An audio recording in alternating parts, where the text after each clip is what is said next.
લોકસભાની ચૂંટણી આવી રહી છે ત્યારે સમગ્ર સુરત શહેરમાં શાંતિ અને કાયદાની વ્યવસ્થા જળવાઈ રહે તેમજ કોઈપણ પ્રકારનો અનિચ્છનીય ઘટના ન બને તે માટે દરેક સંવેદન વિસ્તારમાં ફૂટ પેટ્રોલિંગ થઈ રહ્યું છે।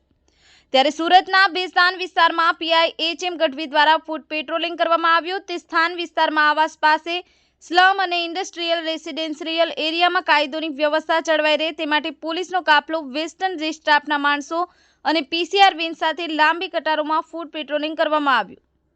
બ્યુરો રિપોર્ટ કલમ યુદ્ધ સમાચાર રમેશ સત્યની સાથે।